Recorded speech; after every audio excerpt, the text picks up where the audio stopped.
There you are. Hi. Hello. You feel empowered by the position of host?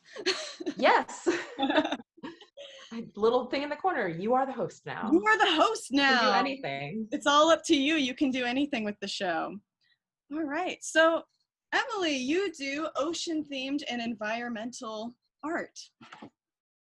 Yes. So we're going to talk about one of your big projects that you have going on, GhostNet Landscapes, which I'm familiar with from back when I was still in Portland. You were doing the baskets then, which we're going to come back to, but right now we're going to focus on your sea stories. Thank you. You were actually the very first person in Portland who got me material for GhostNet Landscape. What? Gwen has a big truck. And I found this massive fishing net that I could access on the coast, and I had to get it into Portland somehow. So that was the first big haul in Portland was with you. It was a pivotal point of our friendship. It was. Can I fill your truck with fishing rope? I was like, yes, of course you can. I wish we could show them that photo of you standing on top of it. It's such a great giant mound. Yeah, the giant mound. It I have a big pickup and it filled up and was like above, like a good foot above the edge of the pickup. It was pretty We're like, I think this is okay. This is a good amount of fishing rope. Yeah, I would say so. Yeah. So this is what we're talking about. That's what we're talking about, yes. But a lot more. And that's also what I've got mostly in the background of the shot. So this about 2.5 years ago, I went back home to Kauai to visit, live in Portland area now in Oregon. And I saw that the volunteers on Kauai are they're now collecting about 10,000 pounds a month of this fishing rope that washes up from around the Pacific Ocean. And just because of the ocean currents happens to end up in Hawaii. And I didn't realize how much there was and just the mass of material. And when I came back here, I thought that's what I need to do with an art installation. I had already been stitching baskets out of this material that I found here and there on the coast, but seeing how much of it there was really the turning point, light bulb moment for me of this is what I want to do with an art installation. So starting last year, I've been bringing as much fishing rope as I possibly can into public spaces, art galleries, colleges, and then inviting communities to join me in transforming it into art. Because I feel like there's more awareness around ocean conservation issues and ocean pollution issues, maybe not necessarily GhostNet, which is abandoned fishing rope, but just in general that we are polluting the ocean. People know that. But there's not so much focus on, well, what are we going to do next?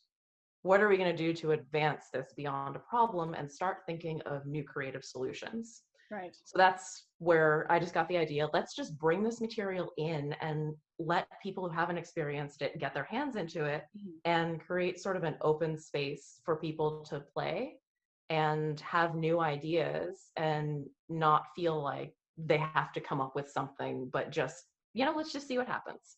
Right. So this year, I'm doing a little bit of a different project with it because of the necessity for physical distancing.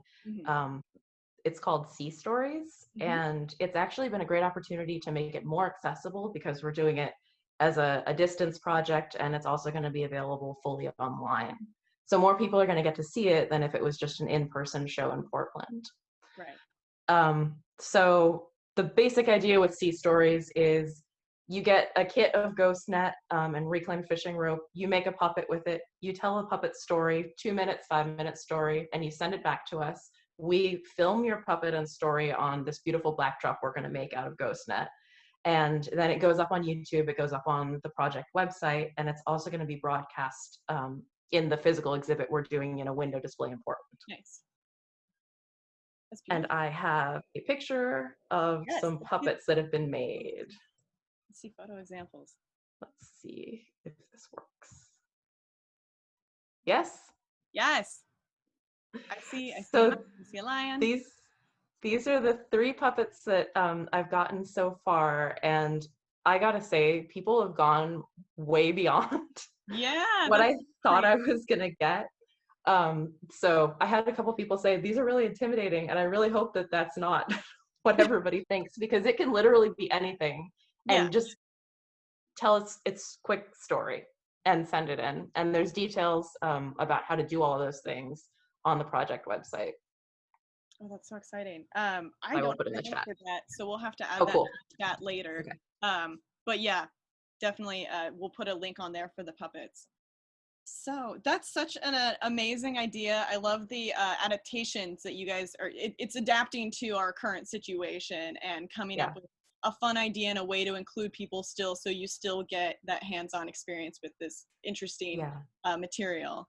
And I gotta say, this is a partnership with Portland Textile Month, and they really were the inspiration for me to make this happen this year, rather than just saying, I'm just gonna wait, I'll do it next year, I'm just gonna, you know, hide and just wait until things go back to normal, which I don't think is actually going to happen. No. Because so many things are changing and have already changed. But Portland Textile Month is going ahead with lots of virtual and distanced events in a way that's really exciting. So I'm happy to be a part of that. Yes, absolutely. That's fantastic. And yeah, I mean, we can't just hide in our holes. This still is a year. We still have to do things. So we got to freak out for a few months, but now we're back at it, right? And you too. Thank you for making this happen. This is awesome. Thank you. Yes, I appreciate that. And yeah, it's the same kind of thing. Same thing for me. I was like, we still have to do something. We have to have a solution. So with that in mind, I'd love to see your baskets let's see this demo. So what I do, other than the sort of, I don't know, social practice thing of getting other people to do whatever they do, but the art that I make with this material is stitched baskets. Oh, so cute. So here's an example of a little one. This is one of the few that I actually have available direct on my website right now. Yes. And they're actually stitched on the sewing machine in the background, and I don't know if I can get close enough here. It's a zigzag stitch. Yes. So you can actually see how it's held together. And now I'm going to get working on. We're gonna see it happen. Yeah. Guys, have you guys ever seen a basket be born?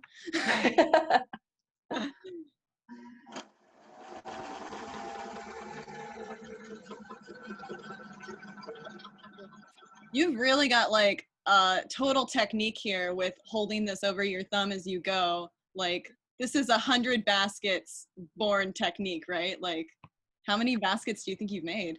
Oh my gosh, that's a good question. Hundreds, yeah, because I did hundreds. 36 or something like that for Oceana's fundraiser last year. Remember all those giant blue baskets that I made? I made so many blue baskets in a row, and then I've also done a lot just for other stuff. So it looks so natural. See. It's like I think my hand was sort of in the way, so let me see if I can sort of do this. Okay. I mean, whatever's still safe, you know, like. That is so cool. So yeah, it just goes round and round in circles, and the basket grows upwards, and when it's tall enough, then it's done. So this is just a long rope, and it's getting stitched in. So my max rope size is what I can stuff under the presser foot of my sewing machine. Makes sense, yes. That's my limit. That's your limiting factor right there. Can I ask, if you wanted to make a basket, like I see there's a really tall one, the orange and yellow one in the background here, and that's probably not all one rope. So at some point you have to do a transition. What are the transitions like when you switch from one rope to the other? So I sort of open up the end of it. The end of this rope is already nicely opened. Free frame. It's a great tassel. And let's see, I've got another one right here actually. So you sort of weave them into each other and then just stitch over the line. Sometimes I'll also leave them sort of out like a tassel. Yeah. So that sticks out the side of the basket. There's fringe on some of your baskets. It's so fun. It's such a weird thing to be doing that it's fun to, like, you know, I can do anything with it. Yeah, you can do anything. No one's done this before. It's weird. Like, yeah, love it. Okay, well, so we can also see some other things on your table here that are sort of hiding back there. There's more sea urchin bowls, which we recognize from the drawing that we did earlier. You had these little baby ones. Is this the baby ones? This is the one.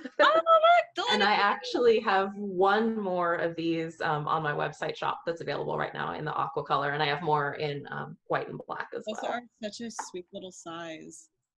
And then of course you've got some larger ones I can see back there, and they've got there's different colors, and these are all on the website. Yes. Right. And then I also see some little turtles. Can you tell us about the turtles? Yes. Yeah. So this was another ocean conservation project I did starting a couple of years ago.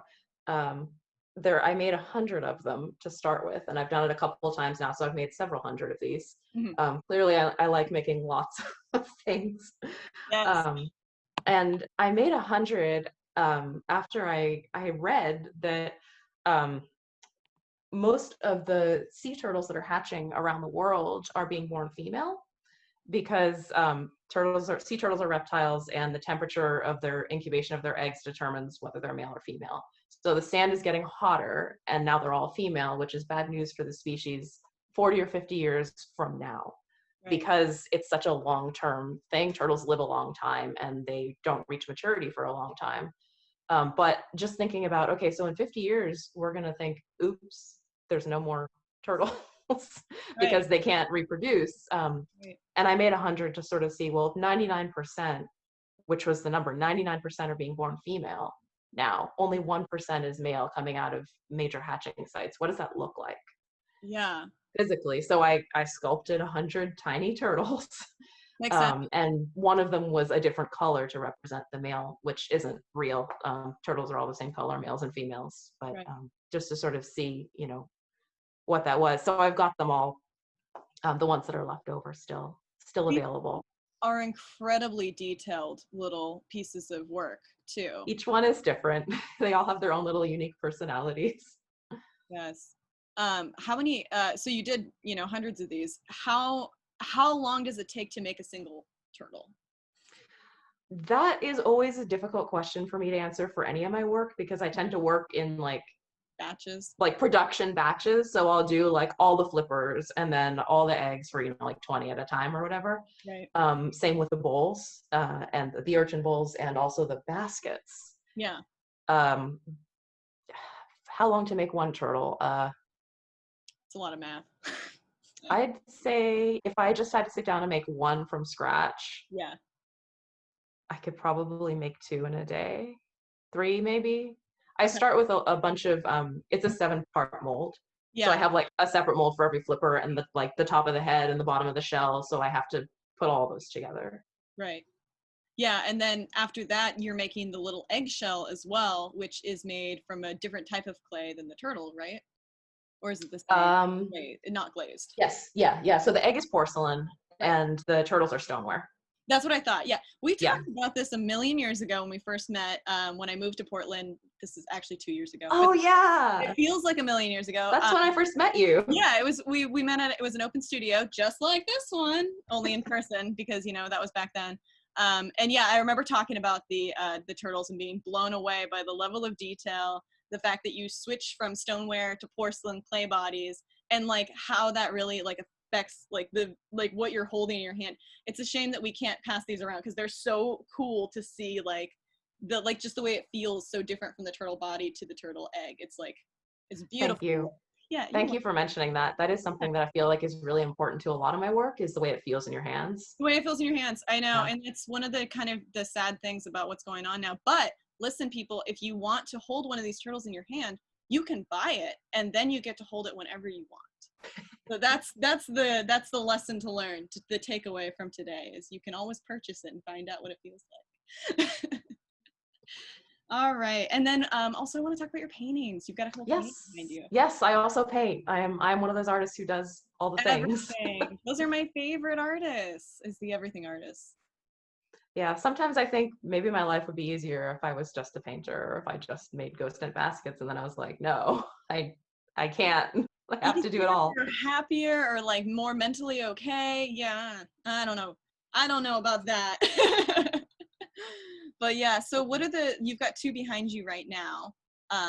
Yeah, and those are actually both Cannon Beach, here on the Oregon coast. I moved here from Hawaii in 2014, so I have a lot of work of Hawaii as well. And I've been a plein air painter, so you go outside and you paint what you're looking at in the landscape, basically, is what that fancy term means.